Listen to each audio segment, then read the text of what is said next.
नमस्कार दोस्तों, जय जोहार। मैं कौशल तिवारी और बिहनिया संध्या में आपका स्वागत है। 2024 की लोकसभा चुनाव के लिए भले ही उल्टी गिनती शुरू नहीं हुई है, लेकिन यकीन मानिए कि मोदी सरकार की उल्टी गिनती शुरू हो गई है और यह बात शायद देश के प्रधानमंत्री नरेंद्र मोदी और गुजरात लाबी भी समझने लगे हैं। यही वजह है कि पुराने संसद भवन से नए संसद भवन में आने के दौरान न तो देश के प्रधानमंत्री नरेंद्र मोदी के चेहरे पर खुशी दिखी और न ही संसद की कार्यवाही के दौरान ही उनके चेहरे पर खुशी थी, बल्कि चेहरे पर हवाइयां उठ रही थी। बेहद चिंतित दिखाई दे रहे थे और ऐसा लग रहा था कि महिला आरक्षण बिल लाकर मोदी सरकार फंस गए हैं और आधी आबादी को साधने की कोशिश भी उल्टा पड़ गया। इसकी सबसे बड़ी वजह क्या है, यह जानने समझने की कोशिश करते हैं। दरअसल हिडनबर्ग की रिपोर्ट आने के बाद जो मुसीबत मोदी सत्ता पर आई है या गुजरात लाबी पर आई है, वह थमने का नाम ही नहीं ले रहा है। और हालत यह है कि मोदी शाह के लिए सत्ता रेत की मानिंद हो गई है। वे जितना इसे पकड़ने की कोशिश करते हैं, वह उनके हाथों से उतनी ही फिसलते चले जा रही है।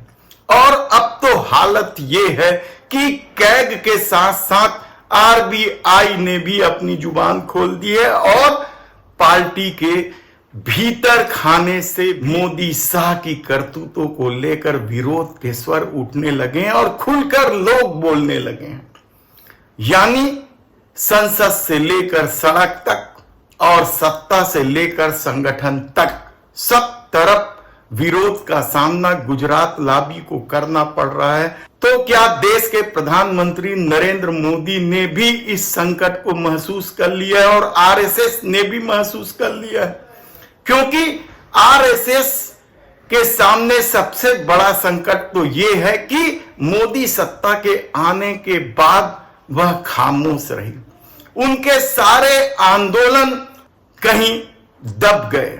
उन्हें डर लगने लग गया कि मोदी सत्ता के खिलाफ यदि आंदोलन किया गया तो उनकी खैर नहीं, क्योंकि देश के प्रधानमंत्री नरेंद्र मोदी के बारे में कहा जाता है कि वे किसी को नहीं बख्शते हैं। और शायद यही वजह है कि आरएसएस प्रमुख मोहन भागवत को छोड़कर तमाम अनुसांगिक संगठनों में मोदी के पसंद के लोगों की नियुक्ति हुई। इस दौरान न तो स्वदेशी की बात उठी, न ही किसानों की तकलीफों पर ही आरएसएस कुछ बोली।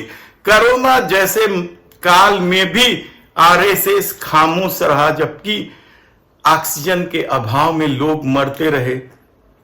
चिताओं की लंबी कतार लगने लगी। हालांकि कल संसद में 140 करोड़ लोगों की जान बचाने का श्रेय मोदी सत्ता को दिया जाने लगा, लेकिन हकीकत तो यह है कि इस दौर में आम आदमी महंगाई से इस कदर परेशान है, बेरोजगारी से युवाओं का भविष्य इस कदर दांव पर लगा है कि सब तरफ विरोध के स्वर सुनाई देने। वैसे भी मोदी सरकार भले ही विदेशों में डंका पीटने का दावा करे या इस देश के सबसे लोकप्रिय नेता होने का लाख दावा करे, अलग अलग एजेंसियों के सर्वे दिखा कर यह दावा करे, लेकिन हकीकत तो यह है कि तमाम कोशिश के बाद भी देश के प्रधानमंत्री नरेंद्र मोदी अपनी पार्टी को हिंदी पट्टी से बाहर नहीं ले जा पाए। यानी जो स्थिति अटल आडवाणी के समय थी,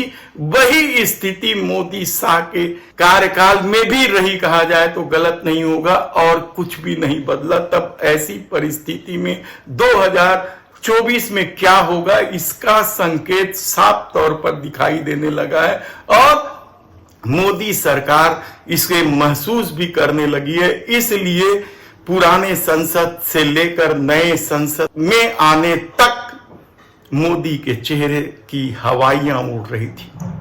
बेहद ही चिंतित दिखाई दे रहे थे, जबकि ऐसे मौकों पर फोटो सेशन से लेकर दुनिया भर की बातें मोदी के चरित्र में शामिल है, कहा जाए तो गलत नहीं होगा। वे किस तरीके से खुशी जाहिर करते हैं, लेकिन कल महिला बिल के दौरान भी जिस तरीके से यह पासा उल्टा पड़ता दिखाई दिया, वह साफ संकेत दे रहा है कि आने वाले दिनों में गुजरात लॉबी की स्थिति और भी खराब होने वाली है। और शायद यही वजह है कि संघ भी चिंतित है और मोहन भागवत कभी आरक्षण की पैरवी करते हुए 2000 साल के शोषण की कहानी कहने लगते हैं, तो कभी गौ मांस खाने की वकालत तक कर देते हैं।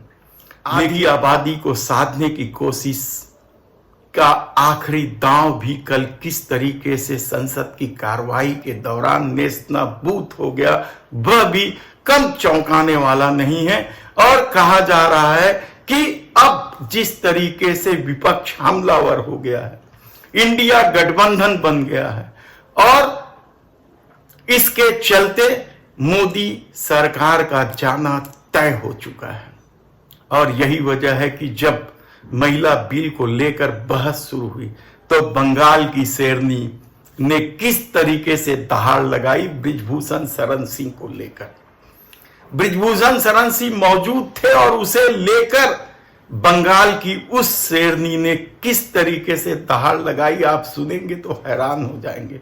उन्होंने साफ तौर पर कहा कि सड़कों पर महिलाएं कलपती रहीं, रोती रहीं, और आप बृजभूषण शरण सिंह को संरक्षण देते रहे। महिला सम्मान की बात करते हैं, और वह व्यक्ति जिस पर खुलेआम यौन शोषण का आरोप लगाया गया, उनके द्वारा जो इस देश का मान सम्मान यश बढ़ाते हैं, तब महिला सम्मान का आपका दावा कहां है? हालांकि हमने पहले ही बताया था कि मोदी सरकार के दौरान महिलाओं के साथ क्या कुछ नहीं हुआ। बिल्किस बानो के बलात्कारियों को कैसे छोड़ दिया गया, अमरमणि त्रिपाठी को कैसे समय पूर्ण रिहाई कर दी गई, प्रदीप सेंगर, हाथरस, कठुआ, कितने ही उदाहरण हैं। और मणिपुर हिंसा पर अब भी सत्ता कुछ बोलने को तैयार नहीं है। दुनिया को शर्मसार कर देने वाला वह चलचित्र या वीडियो सामने आया, उसके बाद भी मोदी सरकार का रवैया क्या किसी से छिपा नहीं है। केवल धर्म और राष्ट्रवाद की पट्टी बांधकर चुनाव को अपने अनुकूल साध लेने के फिराक में आधी आबादी को साधने उतरी मोदी सरकार को कल जिस तरीके से राहुल गांधी ने ओबीसी का मुद्दा उठाया, वह भी मोदी सरकार के लिए उल्टा दांव पड़ने वाला था। उन्होंने सेंसेक्स की बात करते हुए कहा कि सत्ता में 90 सचिव हैं, सेक्रेटरी हैं 90, उसमें से सिर्फ 3 ओबीसी हैं।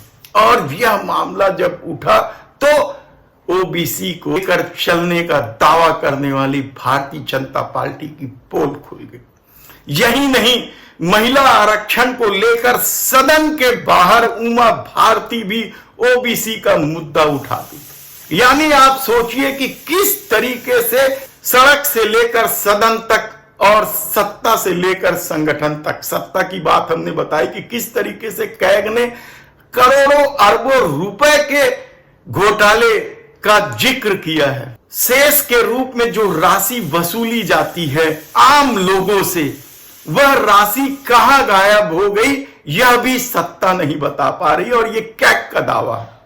यही नहीं, 250 करोड़ रुपए में 1 किलोमीटर सड़क, यानी आप सोच सकते हैं कि किस तरीके का खेल इस दौर में हुआ है। और मित्र प्रेम का सारा काला चिट्ठा तो हिडनबर्ग की रिपोर्ट से सामने आ गया। और मलेशिया की कंपनी ने जिस तरीके से टेरर फंडिंग का आरोप लगाते हुए गौतम अडानी की एक कंपनी का लाइसेंस रद्द कर दिया है, क्या वह जनता नहीं समझ रही कि इस दौर में क्या हो रहा है? और शायद यही वजह है कि पूरे संसद की कार्रवाई के दौरान किस तरीके देश के प्रधानमंत्री नरेंद्र मोदी की चेहरे की हवाइयां उड़ी हुई नजर आई। धन्यवाद।